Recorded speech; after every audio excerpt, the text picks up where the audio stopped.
I'm here with James McClellan.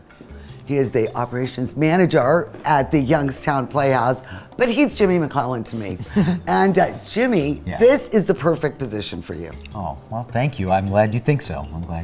I mean, with this, so how many years have you been here now? This is my 4th season that I'm going into. Perfect. Yeah. This fits you to a T. Thank you very much. I mean, I'd rather be here than, on an assembly line, that's for sure, Well, You can't get too depressed about your job when it's a theater and you've loved theater your whole life. So I guess it's a pretty good fit. And I've just seen such a revitalization here at the Playhouse. I mean, in the look and the feel, and I can't make every show, but every show I come to, I mean, the quality and the performances are amazing, and the attendance is very good. It is, isn't it? And when you get a popular show, a good production, and people come and see it, and they see how good it is, that inspires them to come back, not just as audience members, but to audition for things here. And they get the idea that, okay, things are on the upswing at the Playhouse, and they get excited about it, and they come down and continue to support it, and that's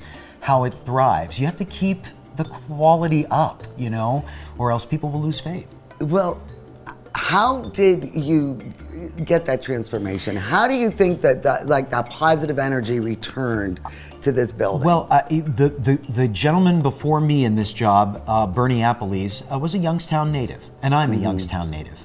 And I think it was very important. We had hometown spirit that we brought to this place, because we loved this place when we were younger. He was here as a kid. I wasn't here till my late teens, but still a kid, a teen. Yeah.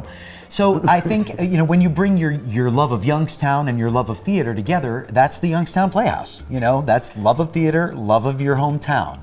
And Bernie had it, and I wanted to continue that. When it was time for him to move on, he's in Chicago now. Yeah. But when it was time for him to move on, I interviewed for the job, and I think one of the reasons why the board asked me to do it was because I was from here and knew this place and knew the people in the community, and was already very involved in this organization. So I think that's been the key, is to kind of create grassroots sort of friendliness toward the place, and attract some people who are just proud of their hometown and the arts in their community.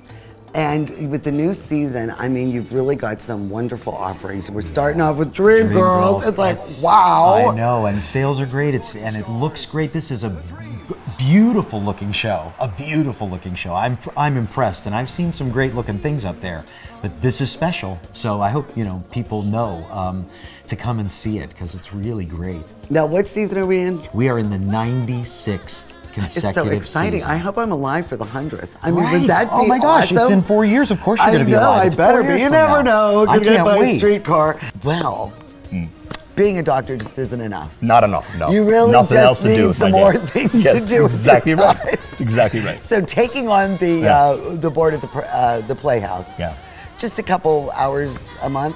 Wouldn't that be a lovely thing? No, it's kind of nonstop, but it's the passion. It's what I love. So it's a great, healthy outlet, is what it is. When did you start getting involved with the Playhouse?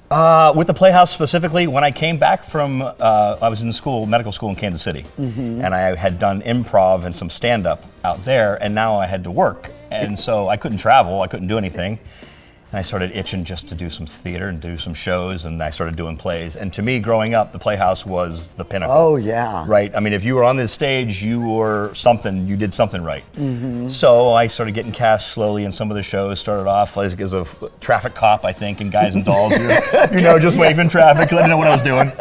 And then slowly worked my way up to do shows, and then got really interested, when the Playhouse almost went away. That's when it really kind of sparked me more so, I think. So what is that? We're talking about 10 years ago? About 10 years, yeah. There was a flood here at the Playhouse. The roof collapsed, pipes froze and broke. It was a really cold winter.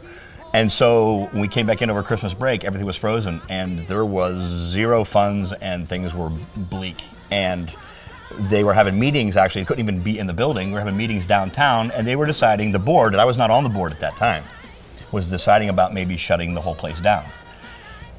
And at that moment, like for me, I was like, okay, this is something that's been around for a lot longer than, we're on our 96th season, so that was 86 years ago. An institution. And there were people that worked hard long ago. My uncle, Ed, was in one of the very first production in this building when they moved it from Market Street to here. Yes, because this is one of the oldest community theaters. The oldest ongoing running theater in the country. Yeah. Wow.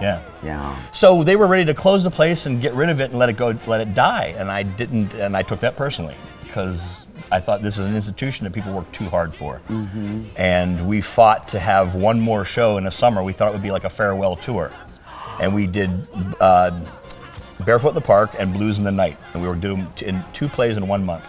We thought it would be a farewell tour. Well, thank God, people started showing up, and it started to grow, and their interest started to grow, and then I got more involved in the board, and Bernie came along, and Jimmy came along, and then so the last 4 years, I've been lucky enough to be the board president, and the 4 years with Jimmy, and each year has been, first year was to get organized, figure out what we didn't know. Yes. Second year was to try to find some grant help, because the building was old.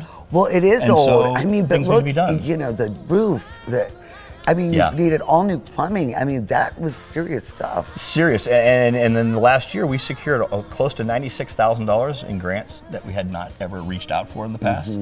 And we're trying to double that again for this year because now we want to improve. We just got the parking lot redone. I mean, the exterior's gorgeous. Yeah. Your signage, you know, it reminds you of the old days when you used to drive down Glenwood and be like, that's where That's the right. Playhouse is. From the exterior to the interior, I mean, everything is just, I mean, it just has a whole new, fresh take on it. It really does. I'm glad. Thank you. It's still the same old place. It really is, and I love that about it. You know, because when it's still. But it's just better. People walk in who haven't been here in a while and say, "Oh my gosh, it still smells like the Playhouse." It you know, does. which funny, I'm taking as a compliment. And, you know, it's nostalgic to come in here. You know? are right, though. There is a Right. a well, look at all these O'Dare. old photos on the wall and everything. Yeah, no, there you know, is a smell about this place. You're right. absolutely. And people say that. I haven't been here in a while, but man, it still, you know, smells Yeah. like that.